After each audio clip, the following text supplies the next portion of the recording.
Hey kids, just making the cover of my writer's notebook here. You can see I made some bubble letters. I have gone through and erased the lines inside, colored them in with my favorite pencil crayons. I color around the outside of the letter first, really pressing hard, and then going on through the inside. Then I made my favorite background colors. I went around the page first with some blue and then shaded in around all of that with my favorite color blue. Added my name and bang. Hi kids, just wanted to show you some ways to use your writer's notebook now that you've designed your cover on it. And so first is making a list of the books that you're reading. And so here are some books I'm reading. Dr. Wayne Dyer, Wishes Fulfilled. Poor guy, lost all of his hair, but he's still awesome. What on Earth? Trees. Always love reading about trees. And Horton Hears a Who by Dr. Seuss, just to keep me young at heart. So here's some of the things I've done inside of the writer's notebook already. Books I'm reading. I made that as a title.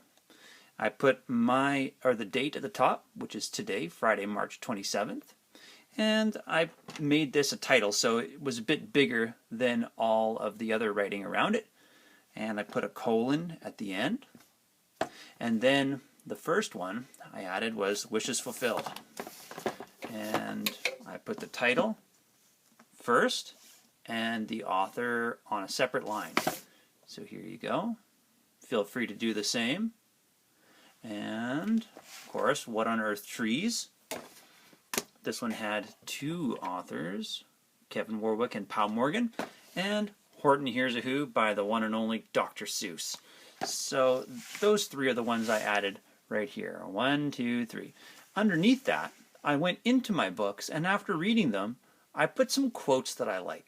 So the first one was from Wishes Fulfilled on page 101, and that's where Dr. Wayne Dyer is telling us about feelings, and he said, your feelings are where you live. Now that was interesting to me. I've never heard of feelings talked about like that, so I added that in here. Your feelings are where you live. And then I put who it was by, Dr. Wayne Dyer. I've also put the title, quotes I like or read today, and Wishes Fulfilled, and I put the page number just so I remember if I want to go back to that book later on, I can find that quote really easily. Your feelings are where you live by Dr. Wayne Dyer. And then in Horton Hears a Who, I added another bullet.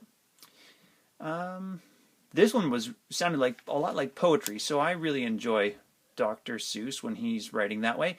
Great gusts of loud racket rang high through the air. They rattled the whole sky. And the mayor, I had to add some on the back here, called up through the mad hullabaloo. Hey Horton, how's this? Is our sound coming through? Dr. Seuss. So feel free to do the same in your writer's notebook and get started using it. It's going to be a great resource for us to go back to when we want to remember what we've been reading, when, and parts of what we were reading too, so we can use them in our writing. And look forward to posting some more things about how to use our writer's notebook soon. Thanks, kids.